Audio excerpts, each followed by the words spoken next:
everybody. How you doing tonight? Chris Jordan here, coming at you from Austin, Texas. We are getting ready for a slew of pre-record shows, everybody. I cannot tell you, I am getting ready for 21 straight days in Las Vegas. One of my favorite cities in the country, but boy, howdy. That is a lot of Las Vegas. Our guests tonight in the first segment are the amazing authors of Chasing Ghost Texas Style, the Klinge brothers. We will be talking to them about not only their career in paranormal investigations here in Texas, around the country, and further, especially with their previous show that they had, but also talking about the amazing event that they are putting on, Texas Paracon. Lonestar Paracon, rather. Lonestar Paracon is coming up at the end of the month. That will be coming up here shortly. All kinds of amazing guests, all kinds of amazing speakers going on there. All kinds of money going to charity. The last event these guys put together was fantastic. So we will be talking with them in the beginning of the show about paranormal investigations and the upcoming conference. And in the second part of the show, we will be joined by our good friend Chester Moore. We will be talking about specifically wildlife conservation, and the article that spawned my call to him was about a black panther that was recently seen. Texas man's photo of black panther creates buzz. And that just rang into my head like I had a big cat encounter in eastern Louisiana, and it was one of the things that sent me down a rabbit hole of cryptozoology in my life that led to my discovery of things like jaguarundi and stuff like that. So we will be talking about that, all kinds of things with Chester Moore, and how important wildlife conservation is in general, but also how important wildlife conservation is to things like cryptozoology, folks. Believe it or not, that is one of the most important things that we can do, is make sure that if these critters are there, that the habitat that they do inhabit is taken care of. So we'll be talking with him about that. Once again, our guest in the first segment are Brad and Barry Klinge. They are the authors of Chasing Ghost Texas Style, and they are the hosts of the 2024, my first live show of 2024, Lonestar Paracon. Welcome back to the show, guys. How you doing? Good, man. How are you doing? Thanks for having us. Oh, yeah, absolutely. It's always great talking with you guys. It's always great seeing you on site. I cannot wait for this conference. It's going to be super fun. Let's get into, before we get into the conference and things to expect there, how did you first get into the world of paranormal research? I guess, let's start off with Barry. Barry, what first got you interested in the world of the paranormal? Well, my story's kind of boring, actually, probably compared to Brad's. But, when we were little, both of us used to check out the books at the elementary school library about ghosts and crypto things and monsters. And it was just an interest I had growing up, and had a few experiences growing up. My grandmother passing away, had some experiences in my house. We actually had some cryptid stories that Brad and I have experienced together as we were little kids. That's really my experience, really. And then I really did dive really into this whole investigations, and as we know, the paranormal world as we know it now, until what, Brad, 2007. But it's from a video. 2006. Yeah. 2006-ish. But before that, I was in the Navy. It's down in Miami, Florida. I was stationed down there, and Brad went on a trip with my parents the summer before his senior year in high school. And he caught something on video that when he showed me, it was like, just, wow, this stuff's pretty cool. But it wasn't until, like you said, that was in 1991? 1990, actually. 1990. So fast forward all the way to 2006. It's a large gap in there. I wasn't really doing anything with ghosts, but that video is the kind of the one that got like, oh, just got to scratch your head. One of the stuff. Yeah, really good. I mean, he wasn't doing anything with it, but I was. I mean, it was in Gettysburg, and I caught this group of Union soldiers just cruising across the field with an old VHS camera, middle of the day, and it's not like a figment of your imagination. Literally, it's in the viewfinder. Wow. And then it's not there. And, and it was my personal proof of the paranormal. And it was funny because like Barry said, we were kind of on our way down this whirlwind, cross country trip, went all the way down to Miami to see him. I showed him and one of my good friends. Those are the only two people that ever saw it for probably 20 years until Discovery Channel came along when we were, on our team Everyday Paranormal doing the investigations. They asked the same question you did. What got you started? And I showed them the video, and this video has now since, become viral. It's basically what, it's our start. But, I never showed anybody just because it was so real that no one would believe it. And it's like, I don't want to have to deal with people not believing it and explaining myself. And because I have nothing to explain. I know what it is. You know what I mean? It's one of those deals, but, that video has come to what we kind of are known for, where we got our start, our scientific research, everything that we've done that you saw on the Discovery Channel on our show, Ghost Lab. And that rolled into our book that we wrote, and we're writing a couple of others right now. And, we tour, we go around the world, speaking about this stuff. And it's funny, that one little moment on the battlefield in Gettysburg is, here I am 50 years old, Barry 54. Yeah. And we're still researching and talking about it. So, well, and really just proof to the case, that when something like that happens to you, the term that I have been introduced to that I love is ontological shock. The fact that everything that you know to be true changes. And like you said, you don't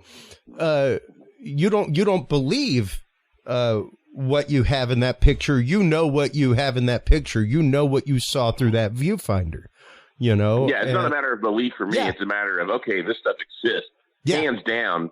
And I don't care what you believe or don't believe. I know the truth. So that's good enough for me. Well, and that's just it. It's interesting that, to say that you believe in something belies faith. To say that means you have experienced. There's a difference there. And right. That experience is a life-changing one when it happens. It can be world shaking. And once again, even the fact of you sitting on that video for years, Brad, that's one of the examples that I give regularly, is that many times people do not come forward with their experience for years because of fear of ridicule. Right. And it wasn't so much fear of ridicule. It was almost like, it's not up for debate. I mean, and I'll give you what happened and the facts and all that kind of stuff, but I'm not going to debate anybody on whether it's real or not, because, the Texas me will take over and I'll just whoop your ass. Right. That's how we'll settle it. But just to avoid all that. But it caused me to do a lot of research into why. And that's what Barry and I have been doing all these years. It's like, okay, now that we know this stuff exists, and we've had experience, since then we've had some of those, wow moments, but it's why does it exist? How does it exist? Is it predictable? Does it happen in certain areas and certain times? And are these conditions right? So it's become kind of a scientific thing where, based on a lot of the research that we've done over the years, we've come to find that it does have, patterns and habits and, can be, predictable and traceable in a lot of times. And there's not only one reason for it to happen. There's multiple reasons for it to happen. And so that's kind of the things that we do.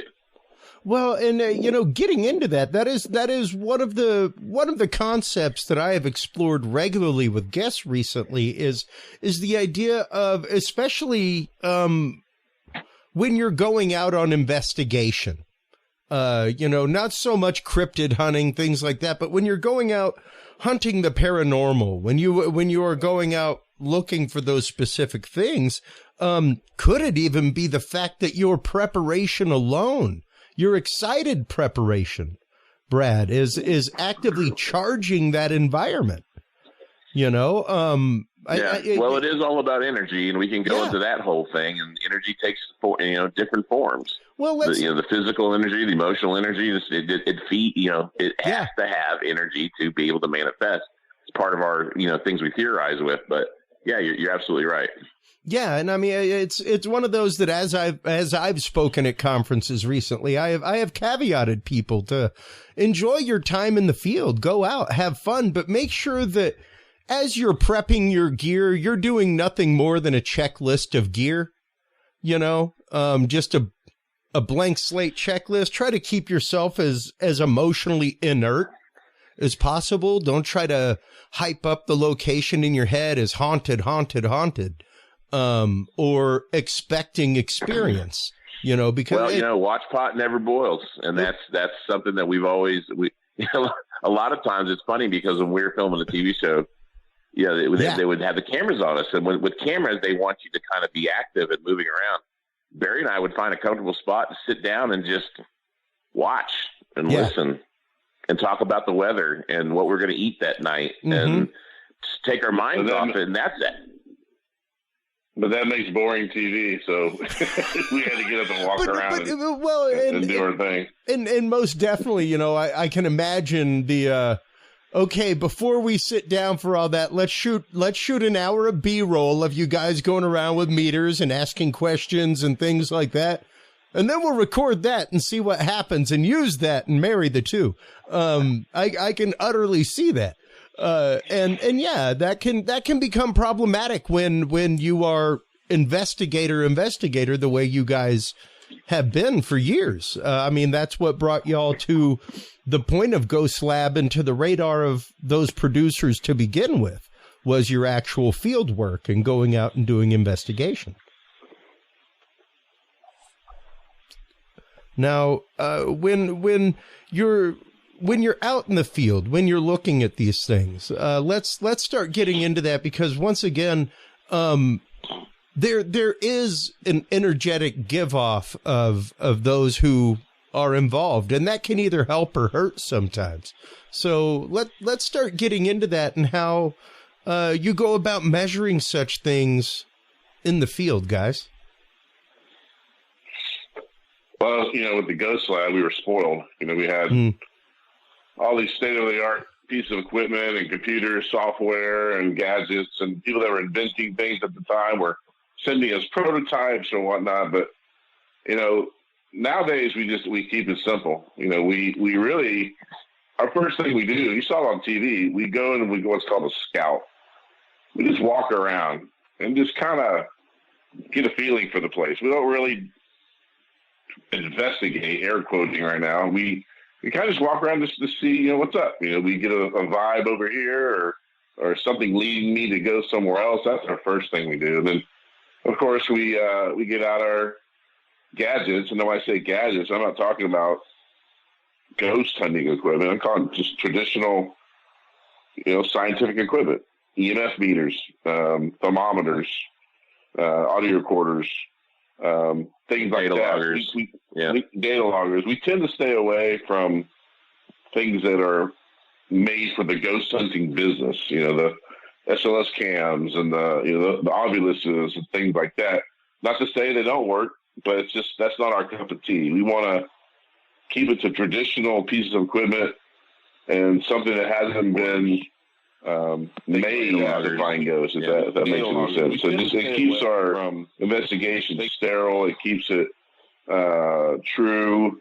It doesn't go one way or another just because this piece of equipment, however it's made, I don't know how it's made. Is it giving off false positives? Is it a toy that's supposed to make you feel there's a ghost there? Things like that. We don't trust that stuff. So we go with our gut instinct and our traditional piece of equipment. Yeah, the tradition, like you said, it measures environmental factors. That's the key. it's standard environmental factors because that's what we want to monitor. We want to monitor the fluctuation in those things. When the experiences or the things that we can happen to capture on recording, video or audio or whatever happen, if we can correlate those things with common environmental factors at the time, then that helps us, in the predictability thing that I was talking about earlier. And, we've done that. And with the advent of data logging, we did it 15 years ago. And I really still don't see it today. And I'm shocked because when you go into a place, you want to log that environmental data as it happens. Every second you want to log a reading. And that way you can look at the entire picture over time. And if something happens in a millisecond, you could look at that millisecond on the timestamps on those other things to see what else is happening. It's all about the correlation of data. And and I really think that a lot of people who are ghost hunting, they're out for the Friday night thrill. They're out for the experience of being in a quote unquote haunted house, or the chance to, hear a moan or a chain rattle, or, the Scooby-Doo factor of a haunting, when we're out there just monitoring, locations and seeing what kind of data we could pull and correlate. So it's, if people go with us, sometimes they can get bored. Well, and that's like, what just it. Yeah. No. I mean, and people have a big misconception with this thing. And that is a lot of what I love doing with this show, guys, is demystifying these things. Because, I love the shows. Do not get me wrong. I mean, good God, I just had Robert Clotworthy, the voice of Ancient Aliens and Oak Island, do a on-air drop for Curious Realm, like that's how much I love those shows. But you have to understand that a certain amount of that is produced, that it is produced television, and, it's one of those, I see people in groups who are like, oh, they're never going to find that gold. And it's like, I'm pretty sure the gold is the science that they've found, despite any evidence, despite finding the Ark of the Covenant at the bottom of a hole, anything like that. There has been a ton of science found along the way. And that's just it. That's one of the things that I love about you guys, is that you don't want to use the teddy bear with light up eyes and a microphone. You don't want to use the toys that wiggle around whenever they're in the presence of something, because you don't know what that's necessary. Even as an audio engineer and former broadcast engineer, the idea of the spirit box randomly scanning through, I don't know, like you could be picking up all kinds of things when scanning through sidebands. You're talking ham radio signals, parts of security broadcasts, things like that you could be picking up random bits and pieces from. Now, sure, the hypothesis is that the ghost is riding those radio waves as well.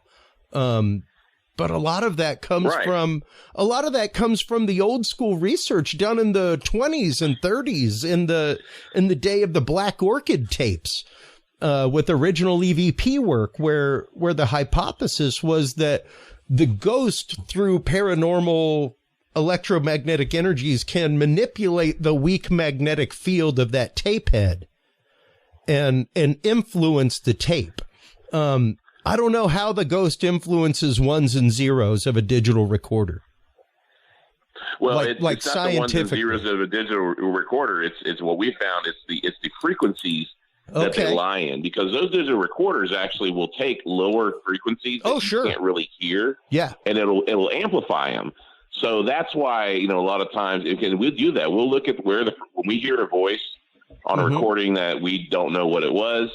We look at the first thing we look at is, where's the frequency? If it's lying in that lower threshold, that, below threshold of hearing, we're like, okay, that has some validity to it.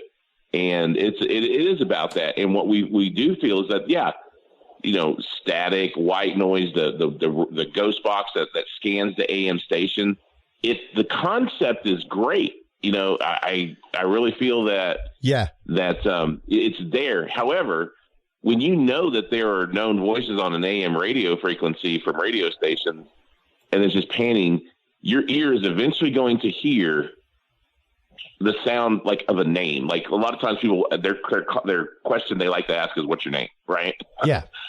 How many times is someone name mentioned on an AM or radio frequency? All the time. And the chances are likely that you're going to time it just right where you ask a name and the name John comes across from, KT 103 in Shreveport, Louisiana, that you don't realize. And once again, you may be especially with AM, because I used to play with that a long time ago, trying to catch things, just going through white noise. And man, especially if you have like an older AM receiver on stormy nights like we have right now in Central Texas.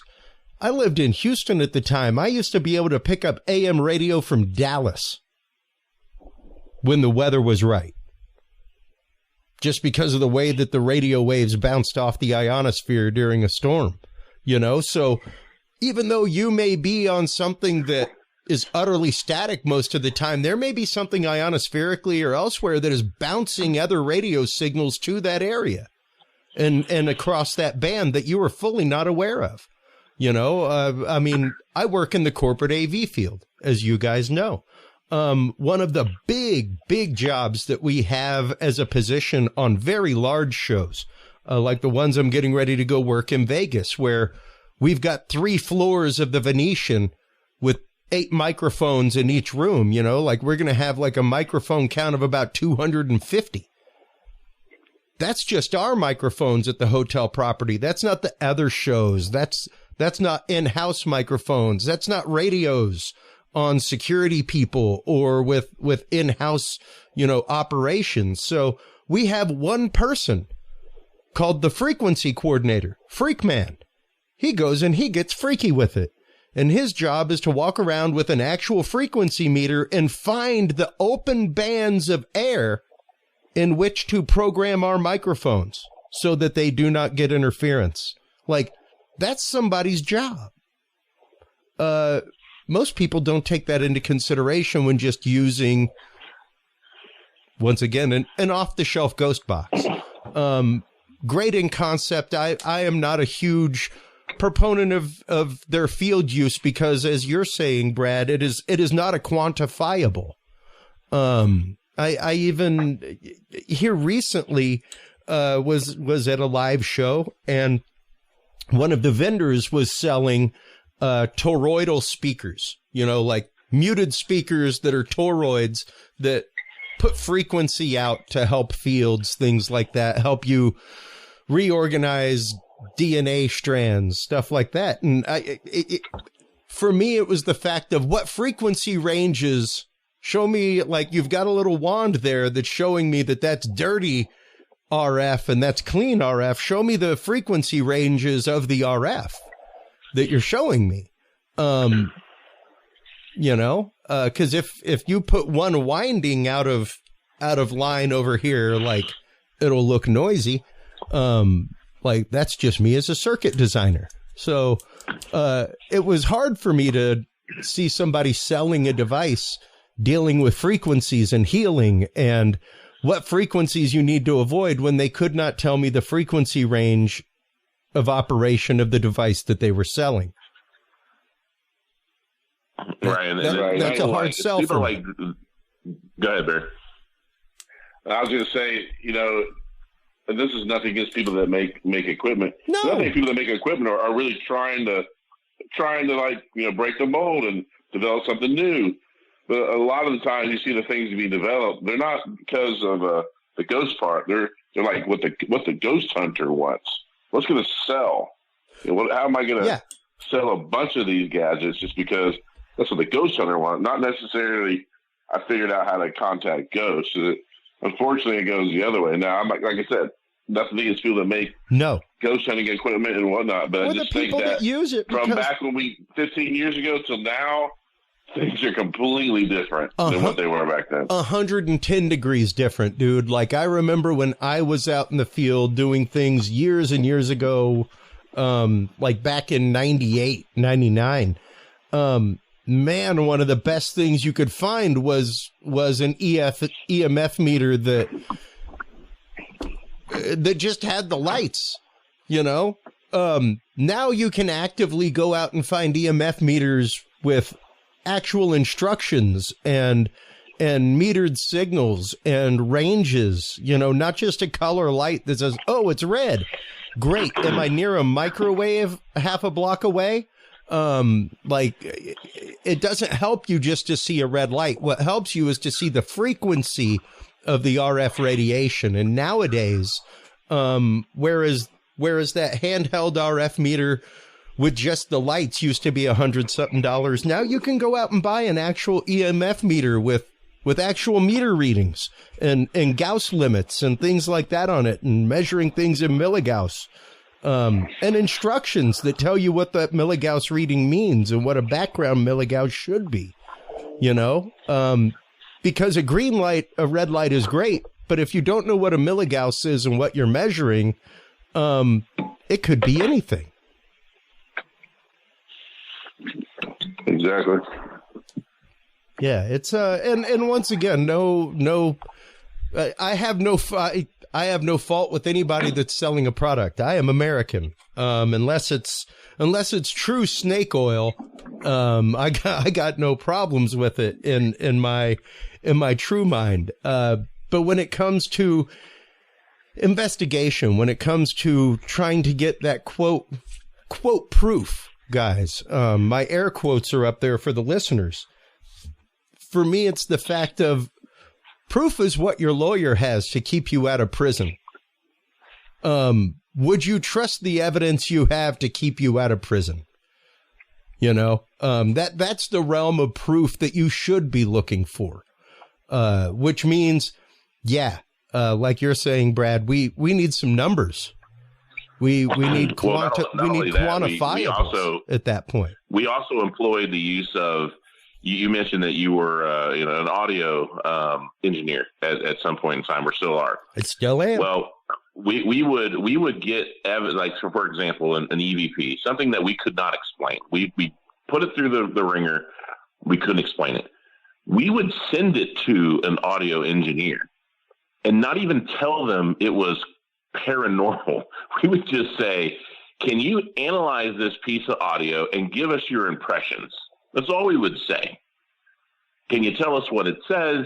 Can you give me, a paragraph about the qualities of this piece of audio?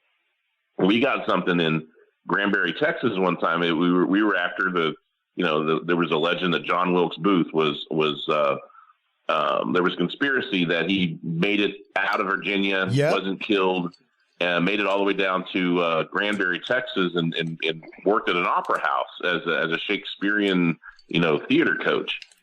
And, this is a whole long story. We did a whole episode on it. But anyway, the rumor is that his ghost haunts this place. And we got a voice, and I kid you not, that says, "Yes, I'm John Wilkes Booth." Whoa! And it had these electronic quality.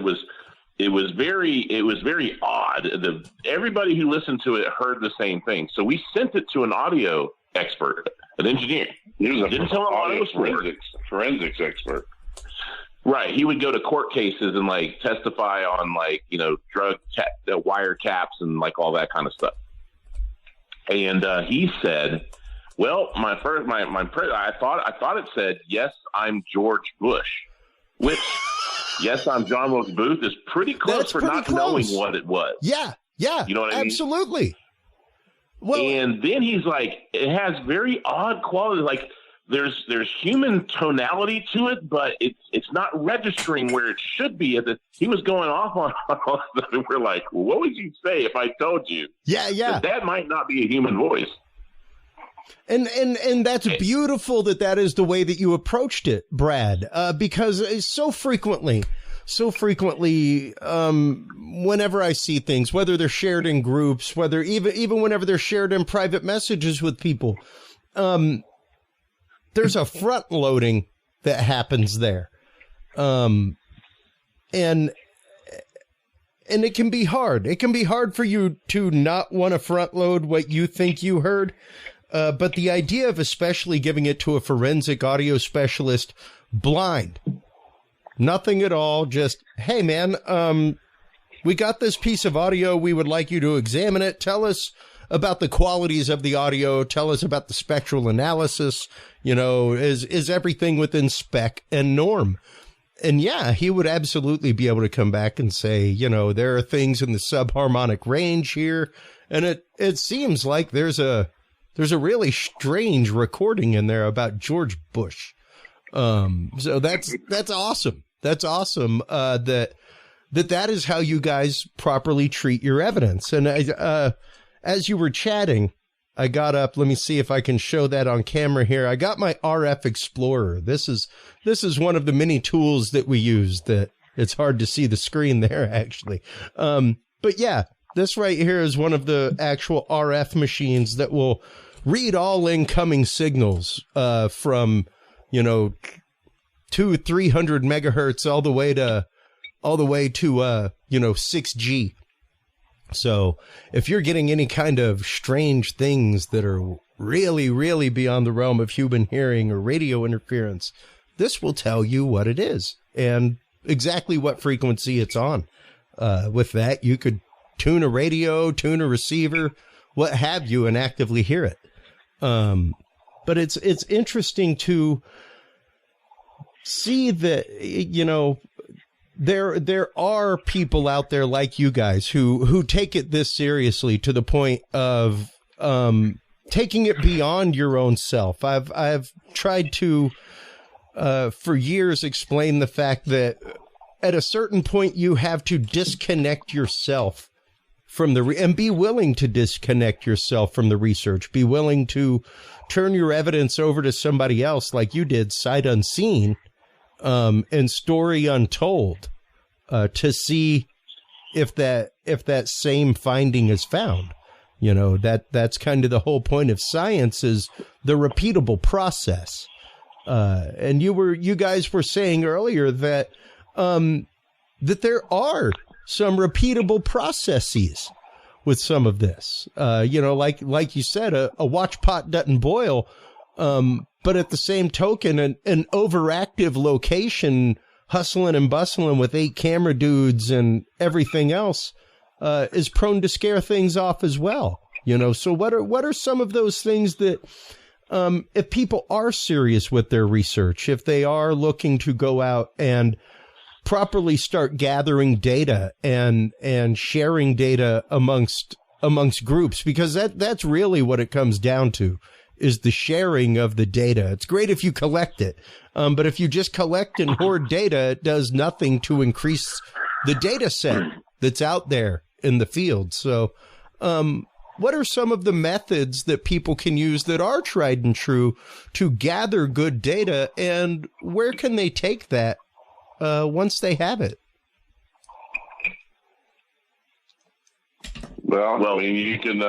We start out with simple things, like I said. A data recorder is probably the first thing you would buy in order to collect data. EMF, they have temperature, barometric pressure, humidity, all these different measures. They have a data recorder for it. An audio recorder, and all these things need to be time stamped to show at what particular time. But Brad's developed software that we use that shows on a graph of all these. Say we have 7 pieces of equipment out. They're all synced on the same time, and they're running. So on the software we developed, or Brad developed, it'll show you what each piece of equipment is doing at that particular time. And so you have to have some sort of equipment that collects the data. I'm trying to get what I'm trying to say here. Just, you know, like Brad said, data loggers are not used ever. We used those back 15 years ago, and people are just so into the audio recorder out, play or record. All right, stop it. Let's listen to it. Yeah. Oh, I thought I heard something. And it drives me crazy when they put their ear to an audio recorder. They just put their ear to it after they recorded it 5 minutes ago, and oh, did you hear that? Rewind it. It's like, you didn't hear anything. Well, and not only that, you could not get a more loaded listening environment. Like, even whenever I ran sound for bands, guys, and they walked off with a CD or a DVD as they walked off stage of their performance, My last words to them always were, do not watch this when you get home tonight. When you get to the rehearsal space and drop off your gear, don't throw this into the DVD player with a beer. Give it 2 or 3 days. Come back at your performance with fresh ears. Come back at it with fresh eyes. Otherwise, you're going to pick yourself apart. A football coach doesn't watch the game the next day. He may still be pissed at his players, and be looking at it with the total wrong eyes. So, yeah, you want to give your chance. You want to give your mind a chance. You want to give your body a chance. You want to give your ears a chance to cool down from all of that, so that when you do come back and listen to it, that you're coming at it as a blank slate as possible, I think the other problem that we've seen, I hate to be on Dave and Nelly, but one of the issues we see is most what we're talking about now with data and this and frequencies and all this technical stuff, most people are not into that. As we found over the years, from 15 years ago until now, of lectures and books and symposiums, all these things we've done, a lot of times it falls on deaf ears. A very small percentage of the paranormal community is into that. And they're really, we're finding as we go along, most people just want to hear and see a ghost, and they're good. Yeah. I hate to say, they don't care about the ones and the zeros. We are. I mean, that's something that we're interested in, but to relay that to other people is sometimes very difficult because they don't give a crap about that. They want to know something else. What was the story behind it? What was the creepy, how creeped out were you? The creep factor, I guess. Yeah. They want that instead of the scientific approach. And I'll give you an illustration of that. We were on a Japanese television show. A Japanese television show came to the United States, came to Texas, sought us out, wanted us to be on their show, wanted us to take them to a haunted location. Okay, they didn't speak a lick of English. They had a translator. And there's a little girl that she looked like a Hello Kitty, dressed the Hello Kitty type stuff, pink, furry, whatever, very popular in Japan. Anyway, we were explaining how kind of what we're explaining, goes through this and blah, blah, blah, and haunted locations. And then she just looked at us in a blank stare and she rattled something off in Japanese to the translator. And the translator says, she wants to know when we're going to see the ghosts. And that's all she cared about was, when are we going to see the ghosts? When are we going to see the ghost? Yeah. Funny story, though. Things happened that night where a thermal image came out. The whole building shook. All the motion sensors went off in a sequence down a hallway for no reason, and they freaked out. But that was luck. The thing is, if you come into a location, all you're doing is, when am I going to see the ghost? When am I going to see the ghost? You're probably never going to see it, or you're going to relate every bump and scratch that happens that night to a ghost. Exactly. And that's not good either. Exactly. At that point, it's audio and it's audio and visual pareidolia. You are willing to see every shadow as a being at that point. And your want of confirmation or even want of experience has taken over and overshadowed the logic. I have had my experiences, guys. As we said in the beginning of the show, I'm a believer because of my experiences, and I guess I not really believer, but I know because of my experiences, to bring it back to our earlier conversation. And I doubt nobody's experiences until proven otherwise. The plus side is that we are getting to a point, like right now, the Bigelow Institute has put out a competition prize for the first people that can communicate with the other side, improve communication with the other side. $1 million prize, like, it's out there. Because they know that'll never happen. That's the whole thing, because something can always be disproved, or it could be, there could always be a shadow of a doubt on anything in the paranormal. Yeah. There can always be. It boils down to your experience, how you saw it, what you know in your heart and your brain happened. And that's why they offer those things, because they know they'll never give away $1 million. Yeah. Yeah. And now, granted, There are numerous things out there right now, especially whenever you're talking about data logging, things like that. To give people an example, one example of that is Madar. I have a Madar system here at the house. Madar is basically like a small, it picks up magnetic anomalies in the magnetosphere, things like that. So basically the concept of operation is by building a mass node of these things. Each little one is like a Raspberry Pi that you plug into the internet. It calls up to the server and says, "Hi, I'm a receiving node. I'm going to give you magnetospheric readings for the area." And it will basically report a disturbance in the magnetosphere to the home system. So whenever a meteorite comes through, anything like that, it records the location, the intensity of the magnetospheric anomaly, change in the magnetosphere, the speed of the anomaly, everything else, and reports it home. And then they can put it against, hey, was there a meteor shower going on? Were there any shooting stars?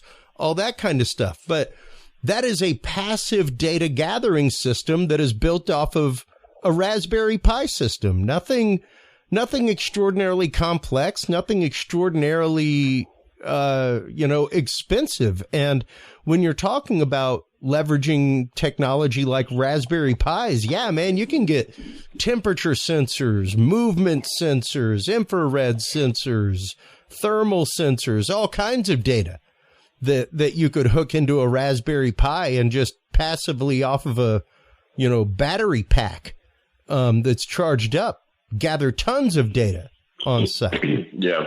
We were talking about actually some Raspberry Pi technology several years ago, and we formed a group. It was very temporary. We had, and what it was a group of people like us who like data. And I have a friend of mine who's he's a data scientist. He knows how to put the models together and all that kind of stuff. And we were going to gather data upon data upon data upon data and just build these models. The problem is we all have regular jobs. Yeah, exactly. To do this, I would have to be funded by some organization, and this is my job, and that's all I did. Yeah. Unfortunately, the only time that Barry and I were professional ghost hunters were the 2 seasons we were on Discovery Channel. Other than that, we have day jobs. So that's the other problem with doing this properly. Well, and that brings up something that I don't think a lot of people are aware of, guys. And that is a lot of people in all of these fields have day jobs. This is not like a multi-million-dollar a year job. Let's just say that, nobody's dumping commas and zeros at people to be paranormal investigators, even though you have had a show and literally a seminal show in genre. Ghost Lab was one of the first shows in that genre to ever hit air. Yep. And begat the entire tidal wave of these things. But even then, it's not like you're, raking in six zeros a month off residuals. No.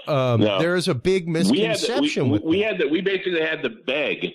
We had to negotiate just to make our salaries that we were leaving to do the show. Yeah. That shows you how we're not getting rich. Well, yeah, precisely. And that should be, I think that is something that honestly has to be laid bare with conversation. I appreciate guys like you who are as honest about it as you are.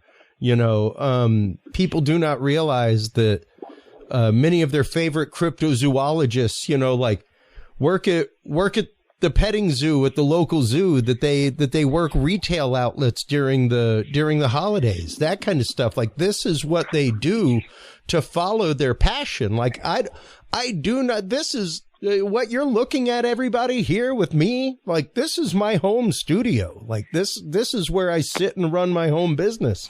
I am not making commas and zeros off Curious Realm and sponsorships. You know, I do this because I am passionate about it, and because I am passionate about these topics and about getting work like what you guys do out there in front of people.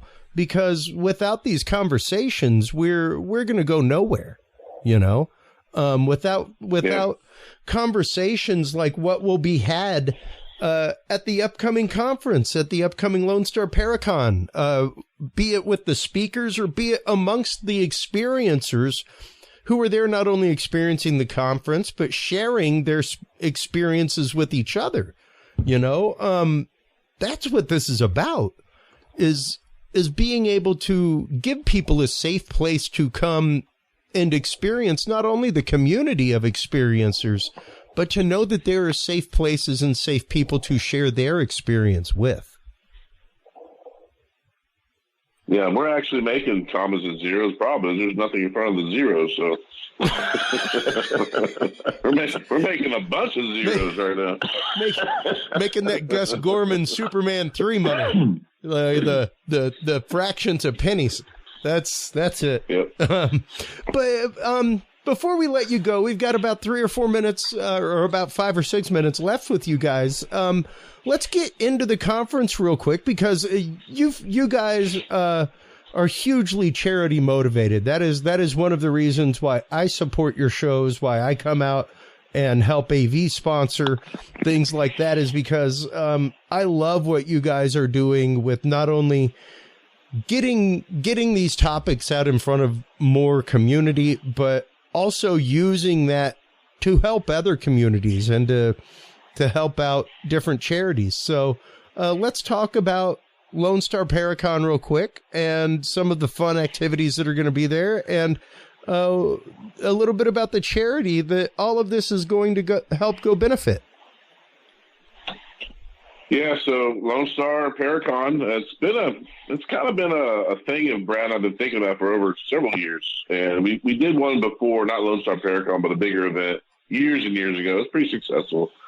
But Brad and I are always going to events in the Northeast, the Midwest, and all over the country. There's nothing ever in Texas. Nothing.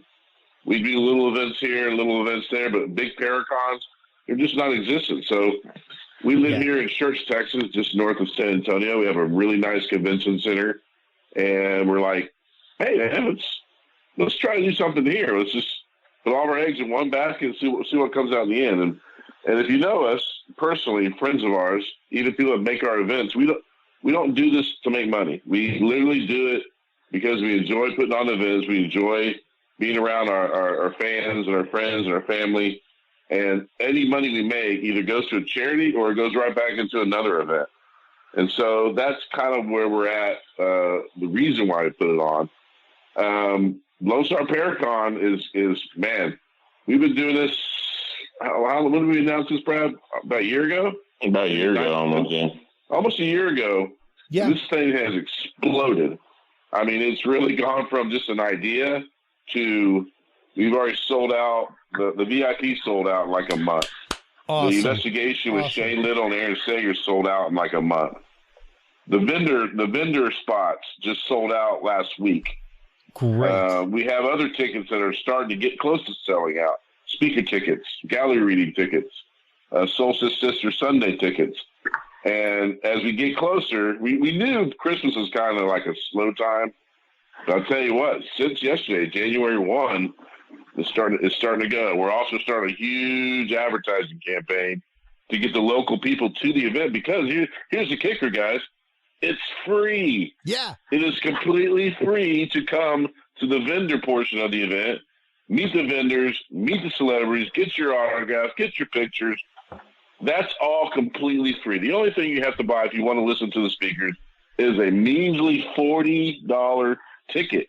That gets you all day. I think there's eight speaker slots all day long for $40. That's it. Wow. So we go ahead. Oh no, I'm just saying, wow, that's incredible. Number one, the fact that it's free for all, come to the event, come check it out, come swap stories with people. Only thing that costs money is walking into the speaker room. That's incredible because you still get to meet speakers and things like that at their tables and buy books from them, share stories with them, get things signed, all that kind of stuff. So it's fantastic. And that's what we're at right now. Is we're out just to get people there. I mean, I hate to say we couldn't care less if you got a speaker pass or not, but we want you to at least go there. Bring your family. You have a family of 6. Guess what? It's all free. Everyone walk in, meet these people, have a good time, maybe see something, experience things that you haven't before, talk to people who you only read about or see on TV. It's fun. Hate to say fun for the whole family. It's so cliche, but it is. But with that and all the peripheral events and everything going on around it, there's a couple of things that, other people are going to benefit. And that's a little closer to Barry. I'll let him explain that a little bit more.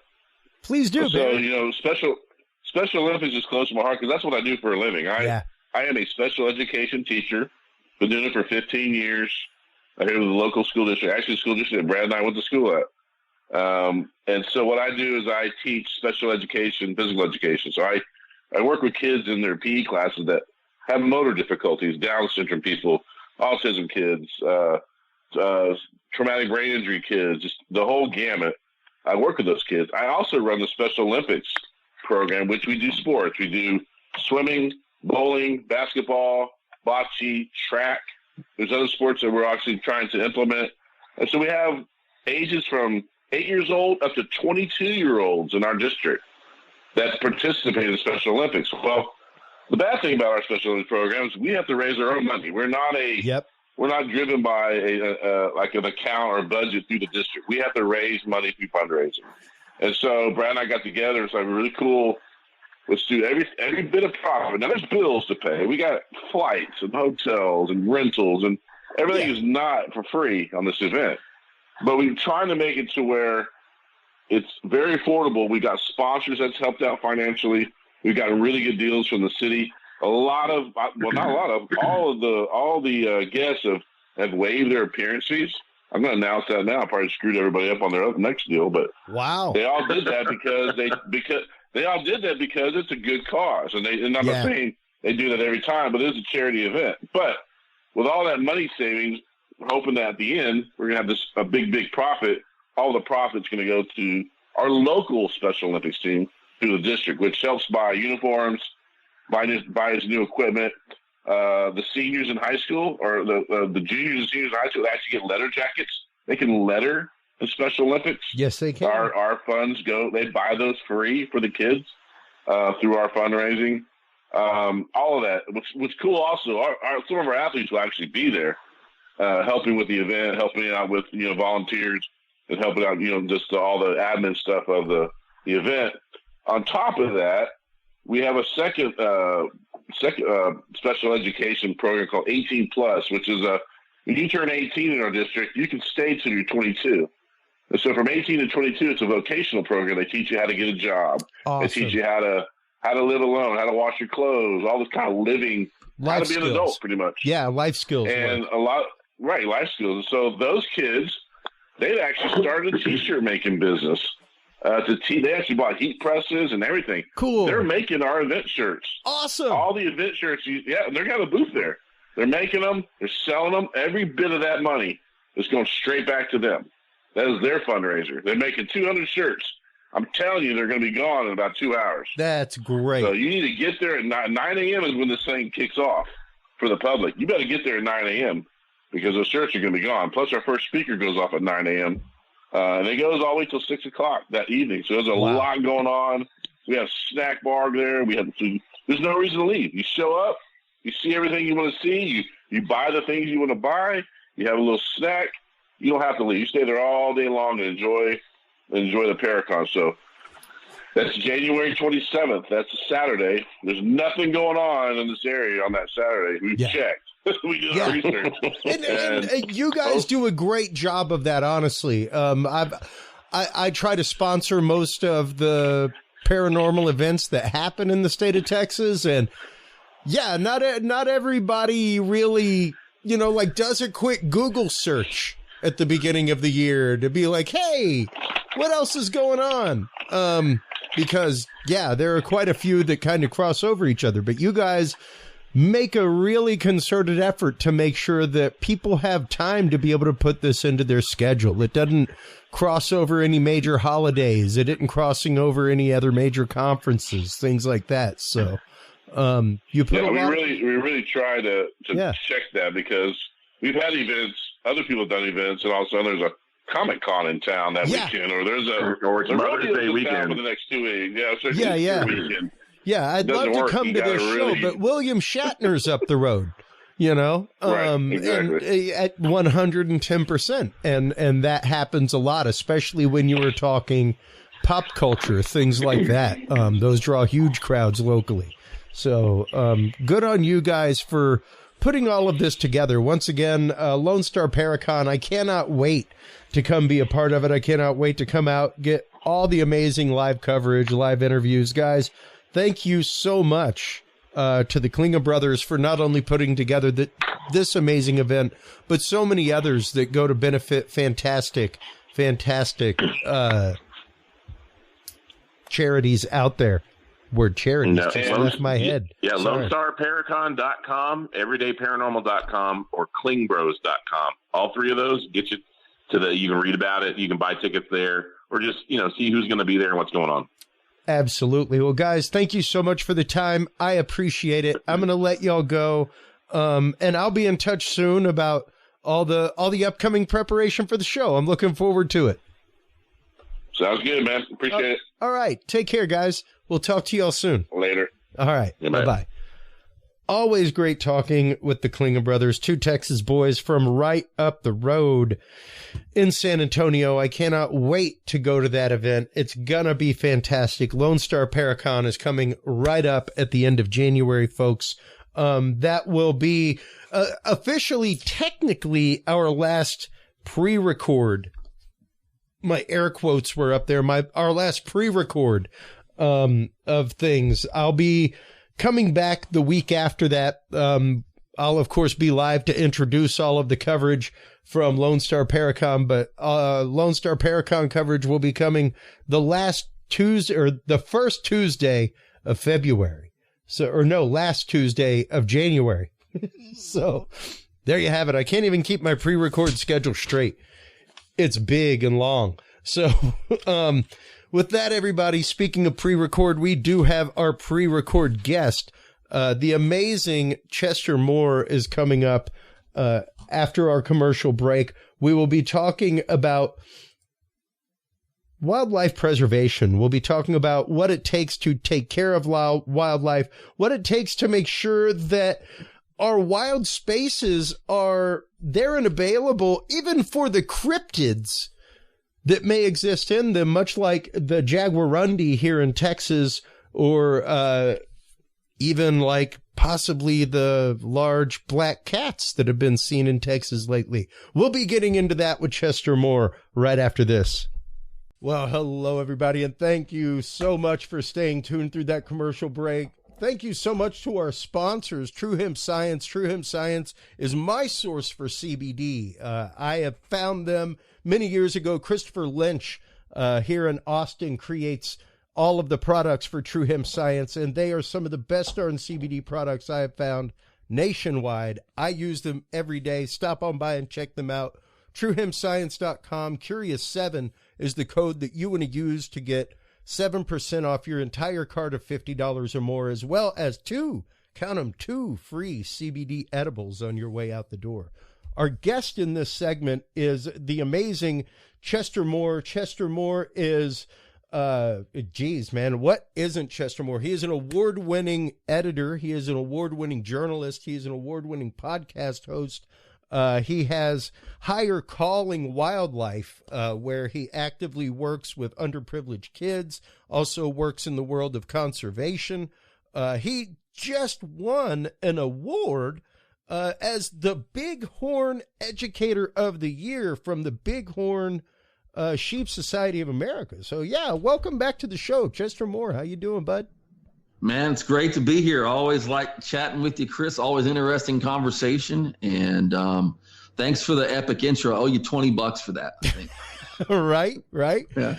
Well, I appreciate you staying around through all of the fun rigmarole that we've had getting this episode going. I literally just got a new computer, folks, and things are, to say the least, a little bit crazy here and there on a couple of the things. But I appreciate your patience, Chester. And you know what sprung my actual we chat regularly on social media, but what sprung my actual interest today was the fact that you just put an article out about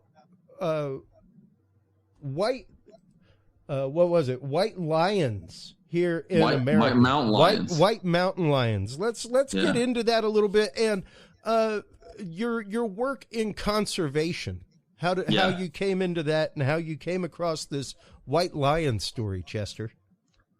Well, I'm always have feelers out for anything unusual in nature. It's always been an interest of mine, and my greater cause of nature is to draw people into wanting to conserve habitat, because if we don't have habitat, we're not going to have wildlife.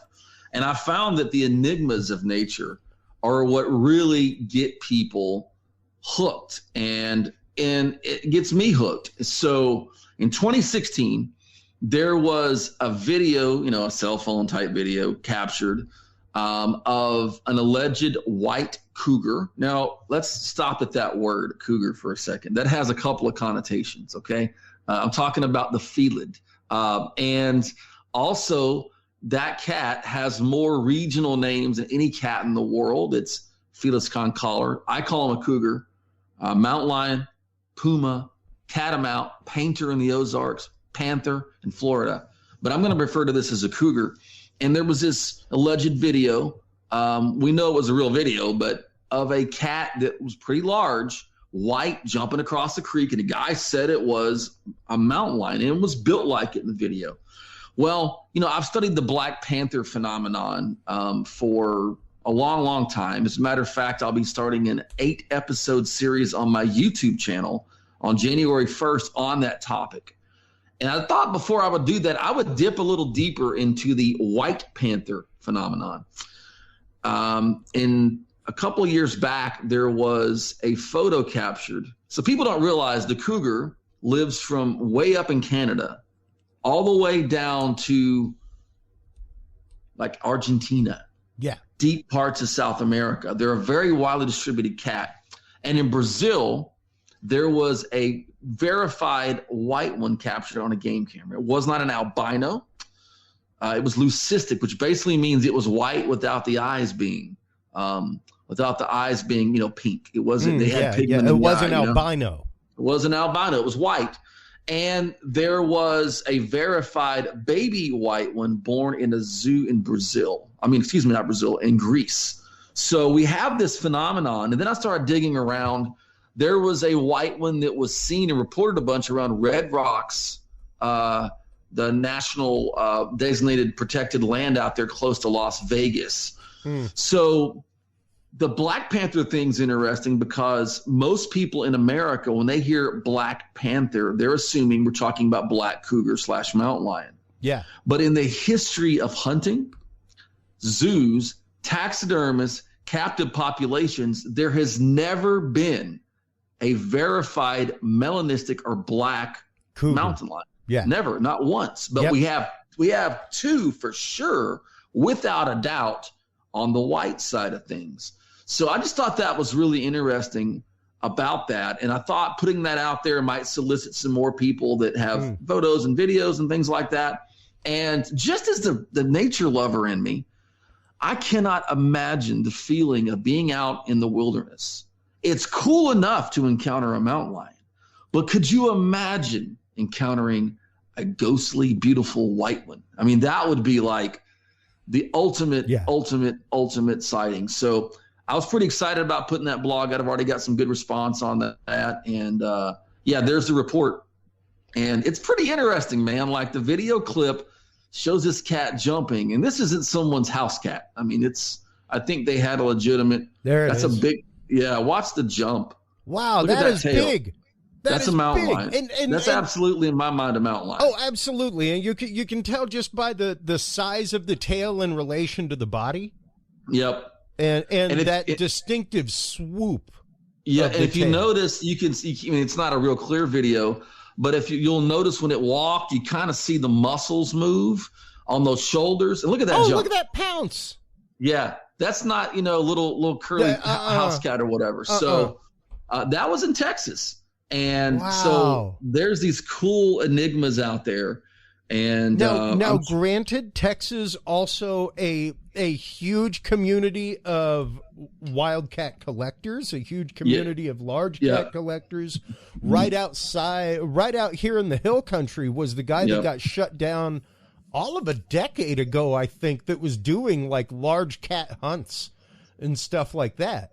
If you remember, he was doing all kinds of like exotic game hunts, things like that, and ended up he was like, they had things like jaguars and stuff like that you could go out and hunt.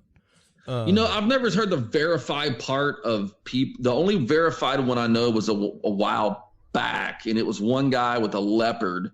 But what happens is the exotic animal trade is tied in, like the exotic hunting side of it. Some of these ranchers have big cats too.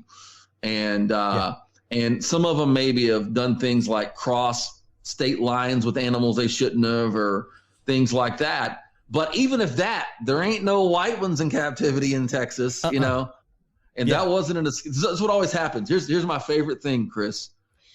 A circus train crashed. Okay. It's always like Michael Mays told me the other day. He said the least safe place to be in the world is a circus train. Okay. What? You haven't heard about the circus trains? Is it like the 1910s? We have roustabouts coming into town and like parades going down Main Street with elephants. Is that it? I had a guy tell me. I've heard the circus train thing at least a few dozen times. No way. Oh yeah, and Michael Mays, who wrote the book about Black Panthers recently, a friend of mine, he told me the same thing. He hears the circus train thing, and so what happens is, here's how it starts: a circus train crashes, and black leopards escape, right? Or in this case, a white mountain lion escapes. Okay, and that's what causes these animals. I'm like, so all around America, these sightings, apparently there's enough circus train crashes to where there are male and melanistic leopards that can somehow link together hundreds of miles apart and hook up and survive in the wild. Yeah. Wow, I didn't know there were that many circus trains still around. I have seen one. I can imagine there's a couple. I have lived across from a train track for 15 years, and I saw Ringling Brothers train go by me. It didn't crash, though. It did not crash. I can verify that. Which is pretty amazing here in America. And in Nederland, Colorado, it's about 40 miles from my favorite place on the planet, Estes Park. There's actually an old circus train car there you can look at. I got a video of me sitting in front of it because I wanted to prove they existed, but it didn't say anything about it crashing. So there are a lot of hypotheses. And there are a fair amount of exotic cats in Texas, but the numbers are overblown now. It's hard to get that stuff anymore. But that cat on that video, in my mind, is absolutely a mountain lion. That is a large animal. That is a big animal. I mean, you can see, for reference in the background, like fence posts and things like that give a good frame of even the post right there gives you a great idea of the size of this animal, knowing the average width of a telephone pole. Well, I thought it was cool. You had a law enforcement officer there saying he thought that's what it was too. Usually what happens is they'll send some official right there. Well, when I start seeing a wildlife expert on TV, on these news reports, I kind of get nervous. And they'll be like, no, this was actually someone's Great Pyrenees that had recently been shaved. And, and I'm like, okay, whatever. But that was fascinating. And so that cat, as far as I know, And I've asked around to look, has never popped up again. That is a cat. That is a prowling animal right there. Like you can see it in prowl mode, like crouched down. Yeah, and stalking. I've been around. A long time ago, the state of Texas had a mountain lion report hotline because the official distribution in Texas, the map they used to have of mountain lions, cougars, had a line at I-35. And apparently they would not cross I-35, okay? Because it was west of I-35, yes, range.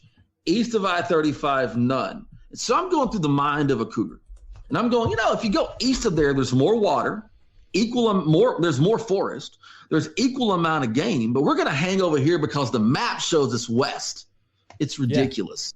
Yeah. And so when you look at a video like that, and you look at this incredible animal, first off, it's a cougar in the eastern third of Texas. It's not supposed to be there. Austin is in range. Yeah, technically. Depends on what side of I-35 you're on. I guess. Right? Yeah, man. So, the funny thing is, I have a game cam photo, never distributed online, sent to me from Newton County, I live in Orange County. I saw one in Orange County, but years ago, they had a mountain lion report hotline. And I called to give an old report to them. And I said, and they asked me what county. I said, Orange. And the guy on the phone laughed. And I said, let me tell you something, pal. I don't know what you exactly do other than push pencils over there at the office. I was mad.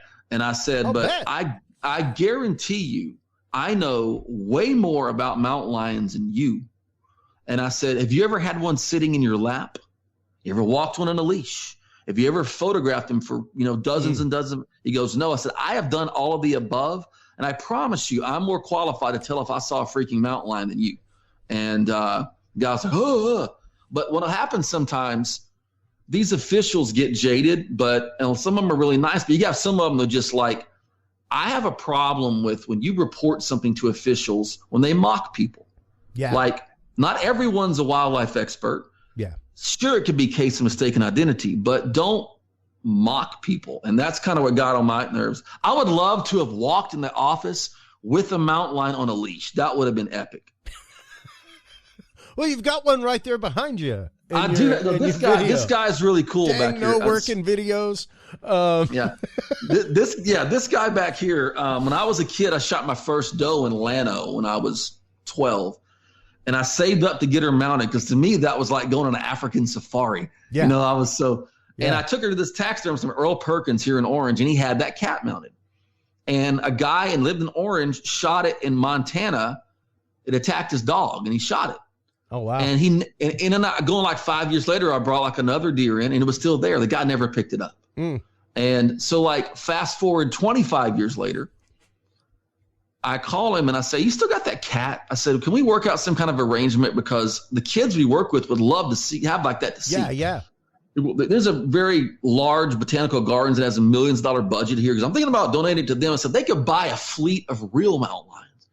Yeah. So like 2 months later, he was closing shop and he called and said, you want the cat? So I've wanted that mount my entire life. And I've had it for the last 5 years.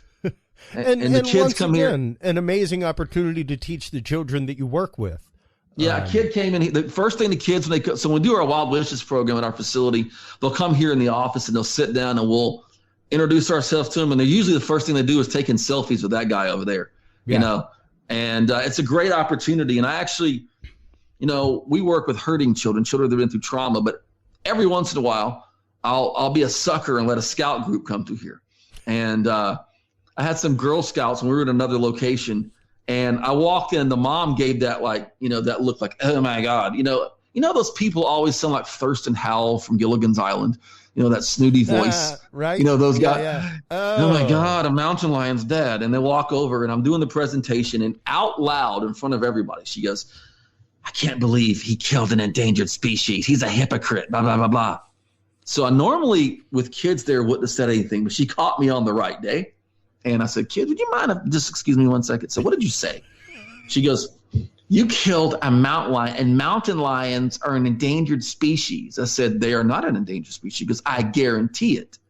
Oh. I said, lady, look, I normally wouldn't say this, but you caught me on the right day.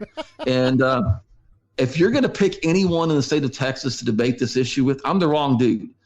I said, prove me they're endangered, because I don't know how to do that. So I said, I want you to go to the International Union for the Conservation of Nature.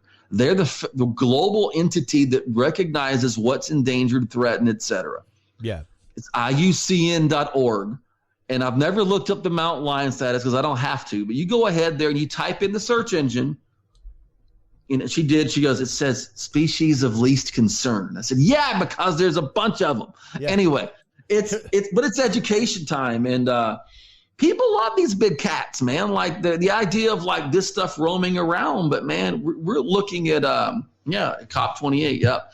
You're looking at a world where we're losing habitat rapidly, and that's absolutely, man.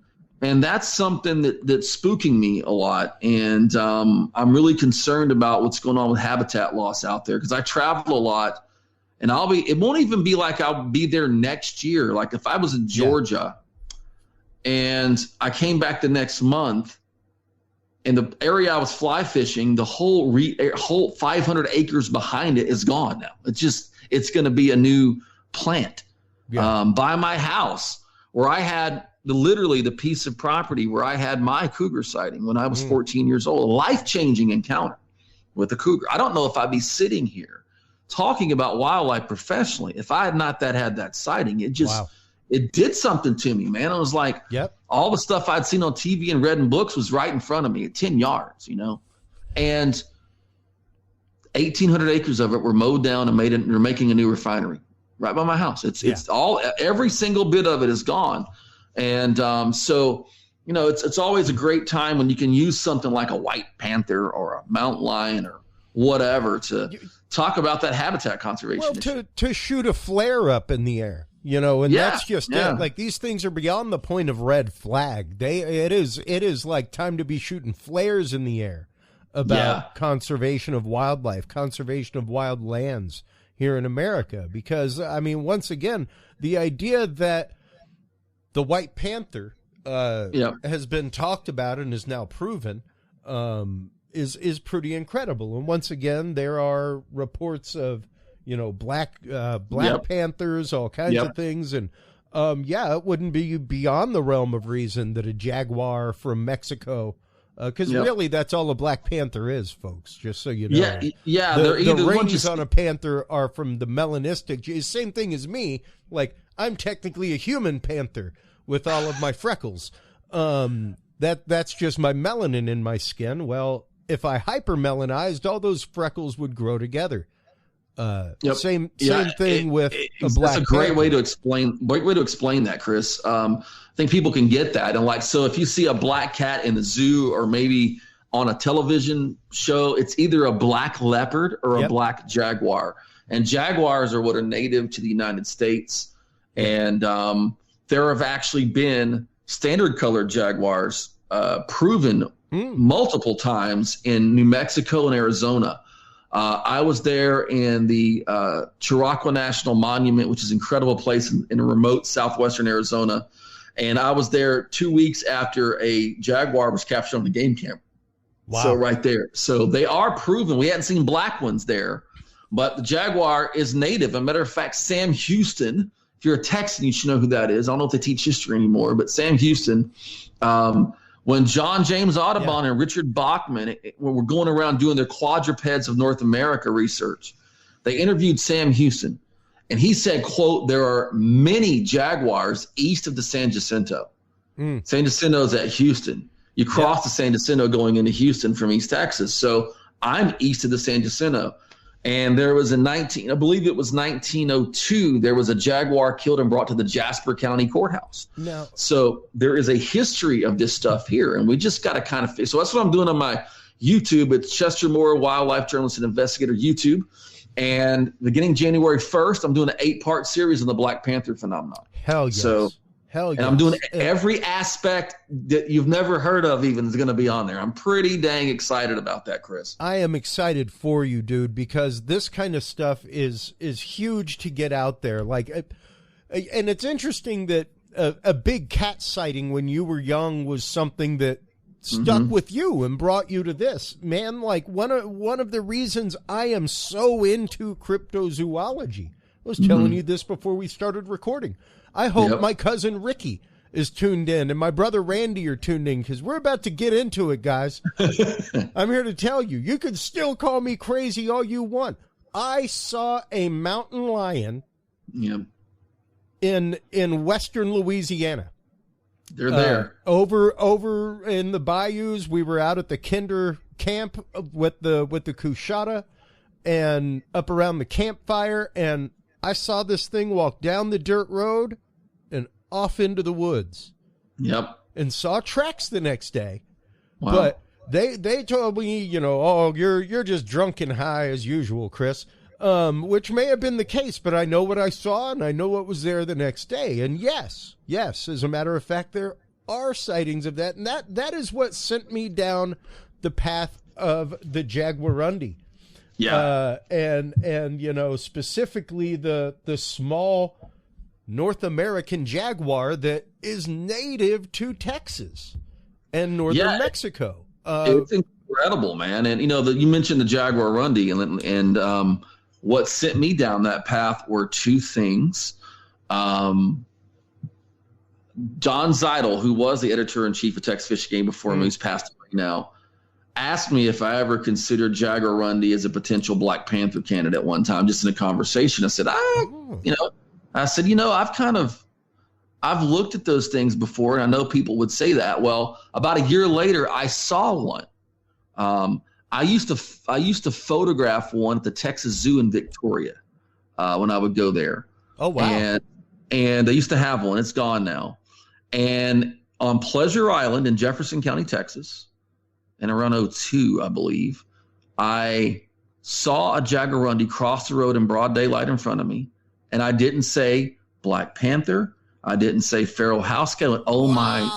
I said, oh, my, I'm looking at a jaguarundi. And I slammed on the brakes. And I wrote a story that was at the Anomalist. Patrick Wahey, it's at the Anomalist. It may still be there at anomalist.com. It's called RUS Black Panthers Jaguarundis. And there was a Texas Parks and Wildlife biologist at the time who was their endangered species specialist, believe it or not, at the time. And he worked in a management area literally 5 miles from where I was at. And he said, oh, yeah, he on record, he said there are jaguarundis here. We used to call them the little gray cats. And I saw – and the reason I didn't say Black Panther or something is because I knew what a jaguarundi was. Yeah. However, if someone sees this cat at a distance and it's dark gray to black looking in the evening or morning, they're probably going to say it's a Black Panther. And most people don't know what a jaguarundi is. Now, they're not supposed to be here. The range of the jaguarundi is supposed to go into like the lower Rio Grande Valley of Texas, and there hasn't been a confirmed sighting in years. But there were so many jaguarundi reports in Brazoria County by Galveston. I think it was in 1968. Texas Parks and Wildlife did a survey there searching for them because Same thing in Houston. Yeah. Same thing along Buffalo Bayou in Houston. Very controversial. The state will say we don't have them. The feds will say we don't have them, but they are absolutely – I don't think they're common. No. But I think there are pockets where there are a few of these unusual cats around. My good friend Jim Broadus operates Bear Creek Feline Center in Panama City, Florida, and he has maybe the only captive population of jaguarundis outside of AZA zoos. And he opens his door and let one come in the room while I was there, and from the outside enclosure, and pretty intense little guys. And but they are really cool animals. They're fascinating. And they're probably I believe they're definitely part of the Black Panther phenomenon, because it's not one answer. There's a lot of things people are seeing out there. And we go back to habitat issues. The ocelot was very common at one point in South Texas. The jaguarundi was. Same thing with the ringtail. Yeah, and ringtails now are pretty much up in the hill country, Yeah. And but the conversion to agriculture down there and a lot of that stuff and population growth killed off a lot of that habitat. Now I'm glad there's I'm not going to say thriving, but a producing ocelot population at Laguna Atascosa Wildlife Refuge near South Padre. And there's actually a program where they're going to consider bringing in ocelot from Mexico to replenish that area with ocelots. So there's some great things being done for conservation too. But if you look at the habitat side of stuff, man, we got to get something going because we're losing it at an unbelievable pace. I mean, if you just look at the Texas water plan alone, water will become, at some point, the new gold. And with growing populations in Texas. And there are like maybe 10 reservoirs on tap that have had various, levels of, funding and different things like that. And when that happens, if all 10 of those went, we're looking at maybe 750,000 acres gone of river bottoms. Yeah.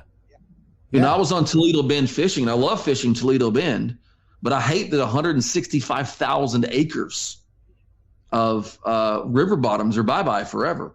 Yeah. So, people don't look at that side of it. They look more at like there's a parking lot, but there's also the side of like reservoir construction and things like that. And most people do not realize in the state of Texas that there's only one natural lake. Caddo. Every other lake is made by damming of rivers and streams. Every other lake. And even that right now is under huge duress. I mean, right now, Canyon Lake right here just outside of Austin and San Antonio is down so far that the cave system inside of Canyon Lake is exposed, as well as the former town that was when they built the lake and dammed the river, that flooded crazy, the old town. Like the old town is visible from the top of the water. That's how low the water level is. Well, what's happening is they're going to go to my part of the world, East Texas.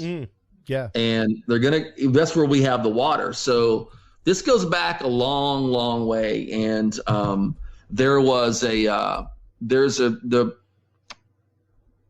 trying to think how to word this. I guess it is the politicking to get inter-basin water transfer to where they take water from the Sabine River and they transfer it to Central Texas, North Texas, and through a large pipeline system. And I remember a man who is now passed away, a really nice guy, but he worked for a river authority here. And he brought me and these fishing guides in on a meeting probably 18 years ago to talk about interbasin water transfer. Yeah. And he said, Chester, you'll like this because we're going to make money from this and we can start conservation projects. And I'm like, okay. I said, give me the idea of the conservation project. He said, well, we're losing north of Interstate 10, which is where the saltwater line ends in Orange County at I-10. We're losing a lot of cypress because we have so much saltwater intrusion. So we're losing a lot of cypress. And the river system replenishes like 40 times a year, and we don't need all that fresh water. We're losing that so we can pay for water barriers and stuff. Okay, so I filed that little thought in my brain. And they brought me and these guys before the board for a meeting like a month later. And they asked if we had questions. The other two guys were kind of like clueless. They just were there. They wanted good, healthy marshes, but they didn't really, Yeah. And I go, I have a question. You said if you do this, it will generate income, and a portion of this will go to conservation. Yeah, we're proud of this, blah, blah, blah. And the first thing you would do was make saltwater barrier north of I-10 because of saltwater intrusion. I said, yes. And you're saying that the system replenishes itself 41 times. So there's too much fresh water.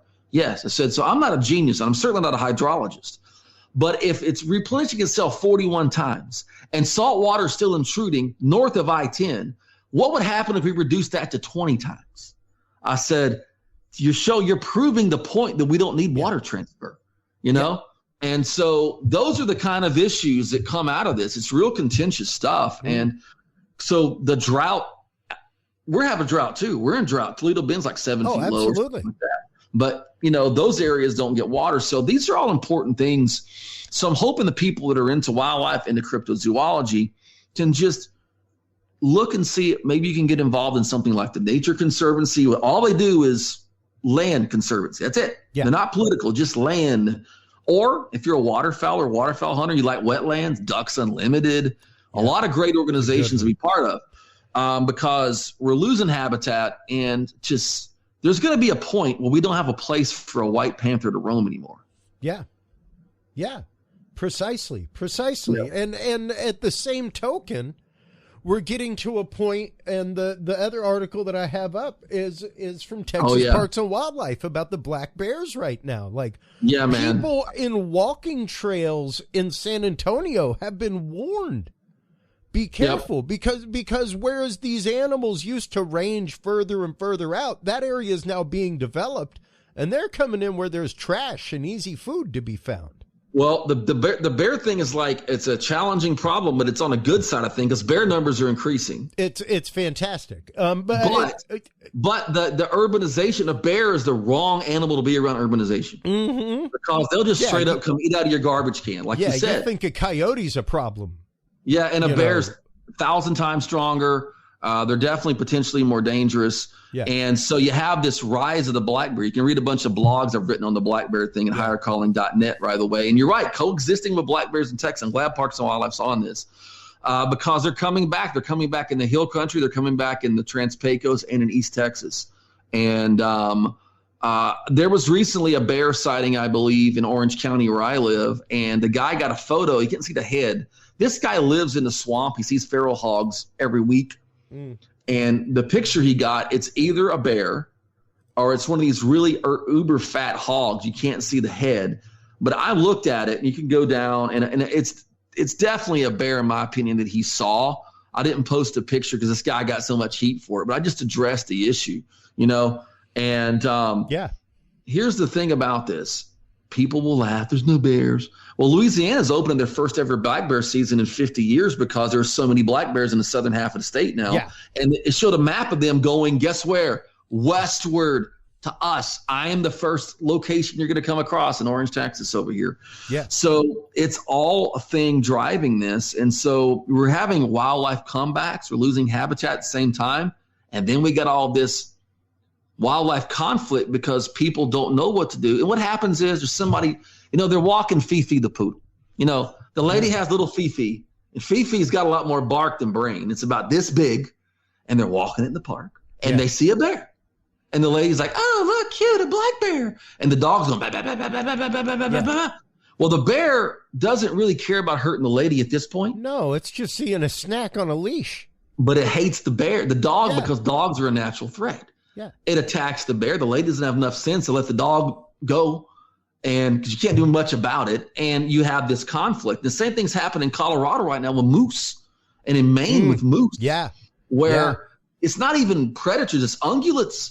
And look, I would probably rather contend with a mad black bear than a mad moose. Hey, I worked on a golf course when I lived in Maine.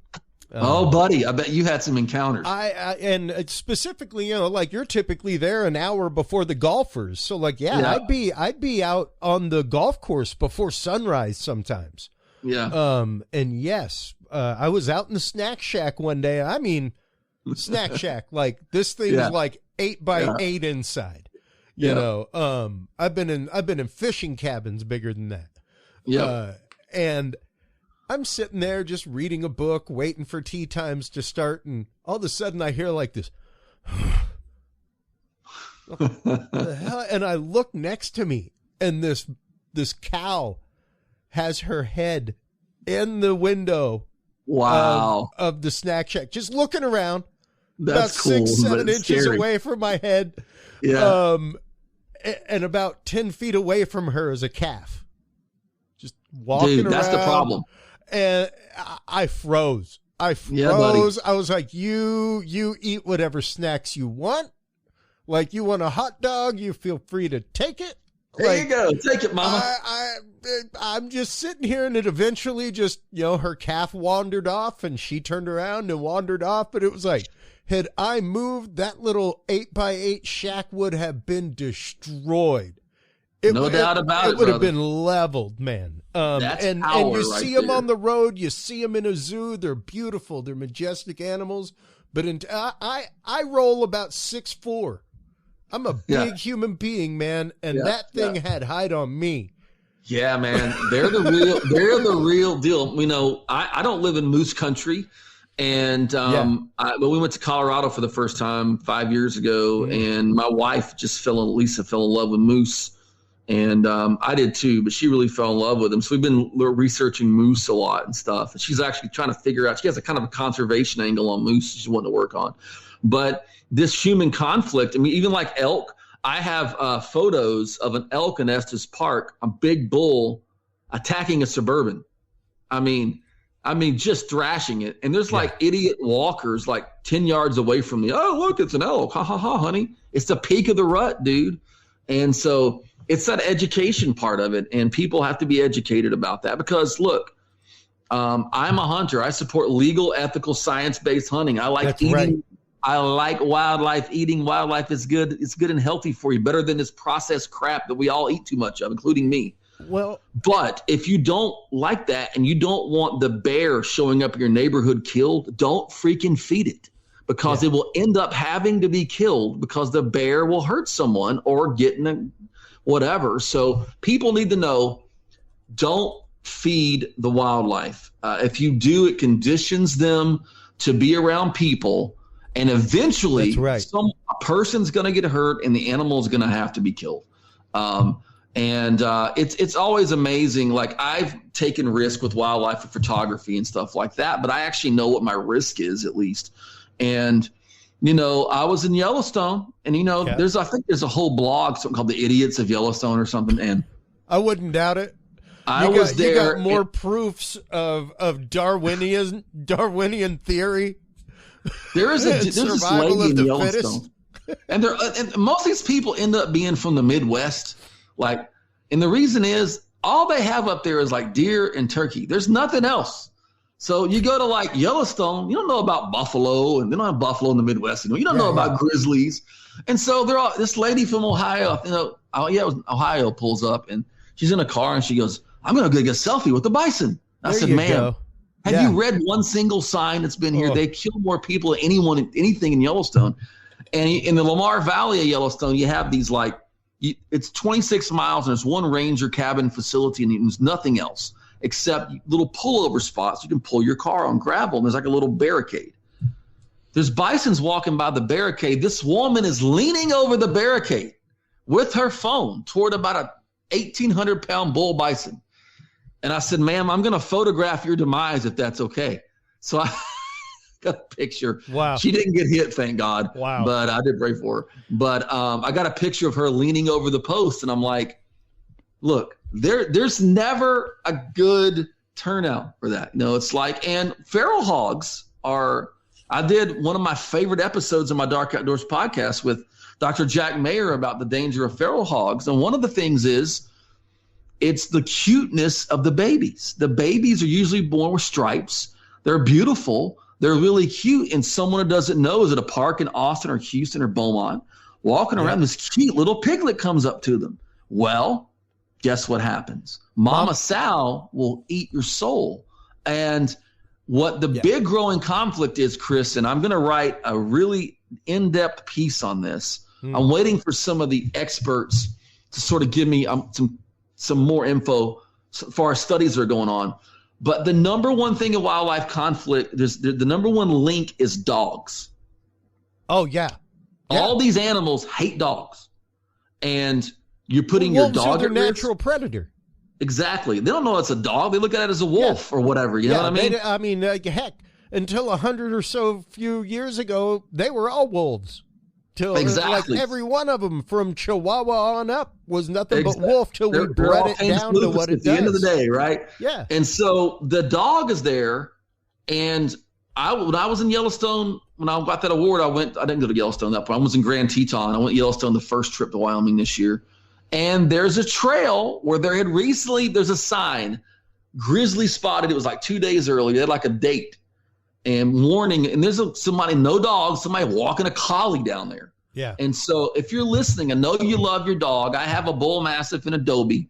I love my babies, but you don't need to be walking them where there's a big presence of feral hogs, and certainly not a big presence of bears, particularly grizzlies, or when you got a lot of cow and baby elk or moose, because you're going to get hurt, or the dog is going to get hurt at least.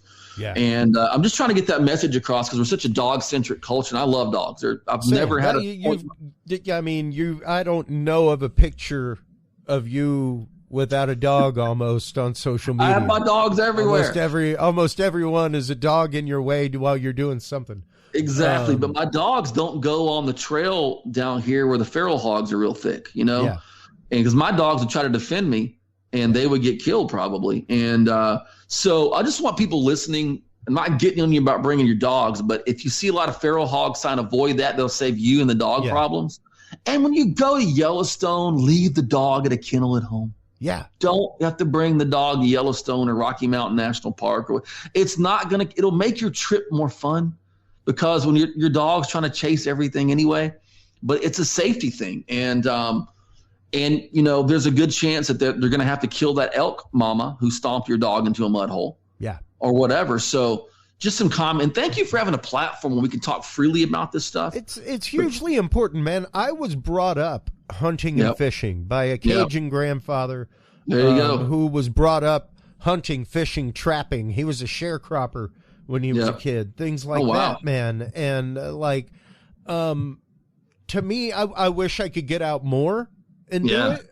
But it's more the fact of without the conservation, we don't have the opportunities. People do not understand that, go out and get a fishing license. You understand that by having a fishing license, that means that there's the next crop of freshwater fish available for you. Like that's what funds the putting of freshwater fish into lakes, into streams, everything else. Is absolutely the purchasing of a fishing license, the purchasing of a hunting license. It's crucial. Like I don't break the law anyway, but I have to be. There's so many laws you could break them without knowing it, right? And the wildlife guy here can't get caught without his federal duck stamp, right? Yeah. Well, I bought mine online, and they're supposed to send it to you. It never came, but I had my receipt. But my receipt had you had 30 days. And I was like day 32, and I'm like, I could probably get away because I actually bought it, but I went and bought a separate federal duck stamp that morning to make sure I didn't get in trouble because I knew that money, that was double the money I spent on helping wetlands. Yeah. And that's thing. So there was this organization that were doing some tourism stuff, and they told me they got these maps from a birding organization. God bless birding organizations. They're cute, but I like them out there. And I said, you ought to put some of the public duck hunting areas because that'll bring a lot of people into the area. And they said, well, the birders wanted us to promise that we wouldn't show the duck hunting areas. I said, you tell those birders that I said who bought that area was duck hunters. Duck hunters bought those marshes and kept them from being plowed under with the federal duck stamp. So and that's a great point in fisheries and also in wildlife. Like I work a lot with wild sheep, and there's one organization, the Wild Sheep Foundation, that pays itself annually for about 60% of North America's wild sheep conservation, one nonprofit. Yeah. And there's all these chapters and affiliates, and then you got like the National Wild Turkey Federation. Yep. And they really are habitat centric. They're a great habitat centric group. Yeah. And they do a lot of amazing habitat work. And so it's all working together. Pick one you like that supports habitat and wildlife and go for it. Yeah. And and enjoy the time out there, man. And on the cryptozoology side of stuff, man, if certain cryptids are ever proven, we're going to have a huge reason to conserve habitat. It's just proven. You just proved we just proved the white lion, like the white panther, and that's just it. Like jaguarless, stuff like that, things that have been out there for years now, and this is one of the things that I preach about regularly whenever I am talking cryptozoology and field work and things like that. Get a hold of a local conservation group. Get a hold of a local university, things like that are doing wildlife work. Yeah. Because your trail cam footage could be helping them in a huge way. Yeah, you never know what you're going to see. I mean, it could be like there's this work on Galveston Island with these animals that have red wolf DNA. I mean, you could have my trail cam photos from the mid 2000s were part of that original conversation with the group that were looking at it. And I've got something I'm releasing. I got an archival red wolf video. Yeah. That's from 2004 that will be released here on my YouTube channel coming up next month, I think. So you can contribute by showing what you have. I mean, it may be as something as you might get a bird photo. You may get a bear instead of a Bigfoot, especially in East Texas right now, like you're talking about, especially up around the hill country right now. And people need to know that. But that, A, they need to know that. B, especially East Texas, stuff like that. If that is becoming a new home range for bears, guaranteed you can get some conservation done for the local habitat. Exactly. So that's a great message, Chris. Game cam photos, cell cam, all that stuff contributes. So make sure and share and by the way, I am a judgment-free zone for your trail cam videos and photos. Epic. I get a lot of stuff that's like house cats and stuff. I don't beat people up, say, hey, I think that's a feral house cat. They're all over the place. Thank you for submitting the photo. So you can find me here at highcon.net, and there's a way to contact me. You can also just email me at chester@chestermore.com. And I'd love to see what you have. I'm working on a cat project now, but the bear stuff always, anything interesting, weird, and wildlife, I'm into it. And I love to see your stuff, and I won't beat you up about it, And by the way, you're on a cool page there. Oh, that's one of my favorite photos ever, the jaguar. Great story behind that. So that's my favorite animal in the world is a jaguar. And we have a section on our website called How to Become a Conservationist. And I have these cards I give when I meet kids that has a QR code, and it goes to this video of me in the Florida Keys, giving them ways to use their social media, artwork, photography, and writing for conservation's sake. That's right. And we've been putting that out all around America. Did a thing called the 316 Project based on my favorite scripture, John 3:16. We gave gifts, wildlife-centric gifts to kids to inspire them to conservation in 16 states in 3 months. And that goes to there. And the reason I put that little jaguar photo is because that was one of my social posts. About 9 years ago, me and Lisa brought 2 young ladies to the Lufkin Zoo, and they had just had a jaguar baby, and they were going to put it on display for 30 minutes that day. It was like the first time they put it on display. And I went there and told them I wanted to write an article about it. And I said, can I walk past the barricade and put my camera up to the glass to get a good photo? And they said, I tell you what, why don't you wait till we're done and come back? And the vet took us behind the scenes. Cool. And he let me pet that little baby. Oh. And my dream come true, total. And I was sitting on the grass about a foot away with the wide angle lens taking that photo. Wow. That was a total dream come true for me, like to get that close to a baby jaguar. And the kid that we took, there was 2 sisters. She had her cell phone, and she got a picture of me taking the picture. And it's one of my favorite photos because here's me laying in the grass. So, look, guys, this may sound a little sappy, but look, the world's getting tougher by the day. A lot of crazy darkness out there. Yeah. But don't give up hope. I still have hope because of my faith, but don't give up hope. Good things can still happen in your life. And, live for those good moments and know that they're not impossible to happen again. Hey, I'm no one special at all, but some pretty special things get to happen to me. And just know that when you're hanging on out there and the world gets crazy, search for those things that bring you joy. And I'm telling you, good things can still happen. The world is going to hell in a handbasket. You don't have to join them. So anyway. Right. Stay inspired, and being in wild places and seeing wild things and conserving wild land is a good way to regenerate some of that hope in your life. Absolutely. And, the things that you do at highercalling.net, especially your youth outreach, things like that, man, that is what is supplying that light for the future. That is what is getting kids in touch with the world around them and making them learn to love and respect nature and appreciate the time that they get out in it, because not every kid gets to get out in it. No, man. You know what? And they don't. And we're having I'm working on I'm actually narrating a Bigfoot series for a friend of mine. Awesome. It's called Wild Man of the Woods on YouTube. It's it's like Nat Geo level videography. My friend Paul Fazinski and Seth Guy do that. Cool. And Paul is a videographer, and he is completing today, actually wrapping up like a 7-minute mini doc on our last expedition to Colorado with kids. It'll be available at highercalling.net January 1. And dude, let me tell you a couple of cool stories. I have a girl named Juno. Juno, we met her in January of 2020. She had cancer. She was in Colorado. Somebody recommended her to us, and we were going to go do an expedition with her, but a little thing called COVID happened, and we couldn't travel. She couldn't travel for sure. Well, she kind of fell through the cracks because of COVID and travel, and then her mom reached out and said she was having a few problems, and we went out and did last year.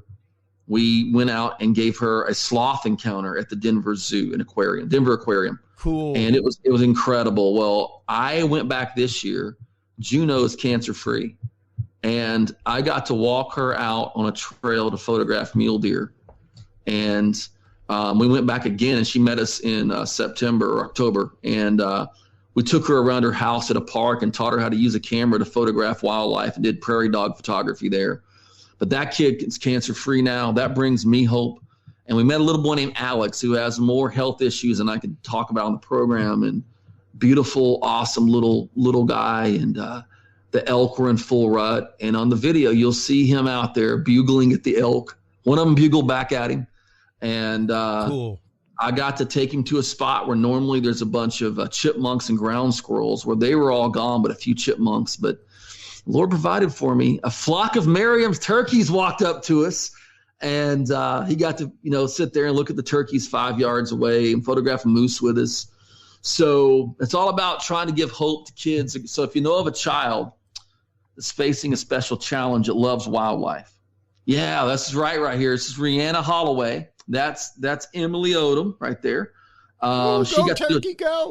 Yeah, so Rihanna, as the first girl you saw with the bighorn, is just graduated last weekend. After that trip, she became a Texas Tech wildlife student, graduated with a degree, and she got to go on that with us. And you'll see the girl releasing the turkey. He's done a lot of stuff with us, and we're proud to have partners like the Texas Parks and Wildlife's helped us a lot. National Wild Turkey Federation, Beautiful. Wild Sheep Foundation, Houston Safari Club Foundation have all helped us in various ways, and pretty excited about the work we're doing. So if you know of a kid that loves wildlife, and they're having a dark time, it could be they're in foster maybe, or a critical illness, or they're dealing with depression and bullying and whatever. Yeah. Message me, and if you forget how to get a hold of me, get a hold of Chris. He'll reach out to me. Yep. We would love to do something special for your kids with wildlife. Absolutely, man. And speaking of which, you are actually going to be at Falk Monster Festival coming up, and there will be a giveaway for a special kid at Falk.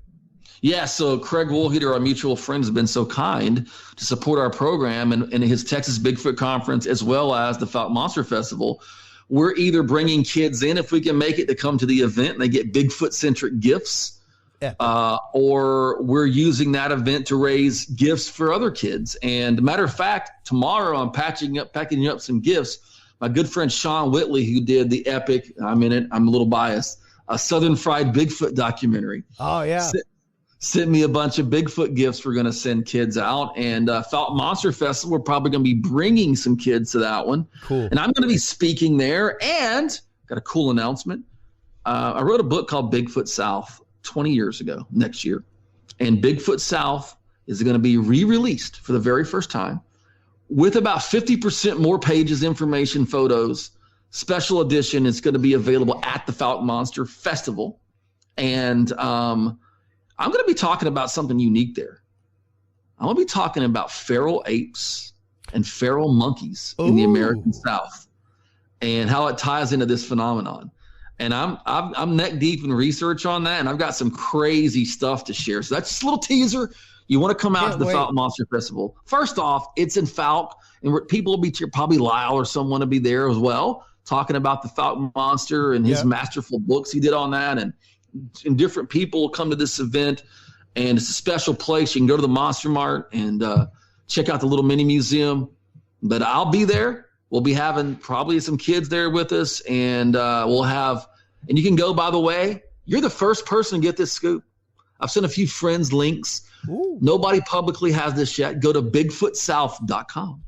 And BigfootSouth.com has a few blogs up already, but this will be the presence of the new book and anything awesome primate cryptozoologist type stuff that'll end up there. So that's the original artwork that Randy King did for my book 20 years ago. And I actually was able to scan that, and that's the original artwork. And so a lot of cool stuff going on, and there's actually a Sasquatch Sanctuary magazine that will come with this that we're going to do 3 times a year. Cool. A lot of stuff going on, man. I'm excited about 2024. Heck yeah, man. Well, congratulations on all of that, as always, my friend. I mean, appreciate it, buddy. You are out there. You are doing things like crazy all the time. It's great to see you moving and shaking. I'm glad to see you rebooting the YouTube channel and using that for the powers of good. Yeah, man, I appreciate that. You know, it's going to be great to actually be able to hopefully derive some income and get streams enough to help the family, because it's tough to make a living doing this. But it is. We're going to have a whole separate playlist just on the work we do with kids. Love it. And the entire goal of that playlist is to find more kids, because someone will watch that stuff. Yeah. And we haven't put that one up yet. That goes with the documentary coming up. And we're going to say, hey, you got a kid that's dealing with this kind of stuff, we can help. And then if you like cryptozoology, you're going to love this channel. If you like just wildlife and fishing, basically I even have my old band stuff on there, like Epic. My band Freak 13, and I've got my band Draken stuff on there. So it's basically everything Chester is interested in is on that particular channel. So you never know. There may be a scathing review of Disney Star Wars on there at some point. I don't know. Well, hold the line real quick while we close things out, man. It is always great to talk with you. I love our conversations on and off air. And I treasure them, buddy. I am just a huge fan of all your work. So thank you, buddy. I love what you do, and thank you for always stirring up interesting conversations with everyone. That's what it's all about, man. Hold the line real quick while we close things out. While you are online checking out the YouTube channel of Chester Moore, as well as chestermoore.com and highercallingwildlife.net or highercalling.net for Higher Calling Wildlife. Make sure to stop on by Curious Realm. CuriousRealm.com is where you can like, follow, subscribe. Chester, make sure to share things to the Curious Realm group. My group is yours.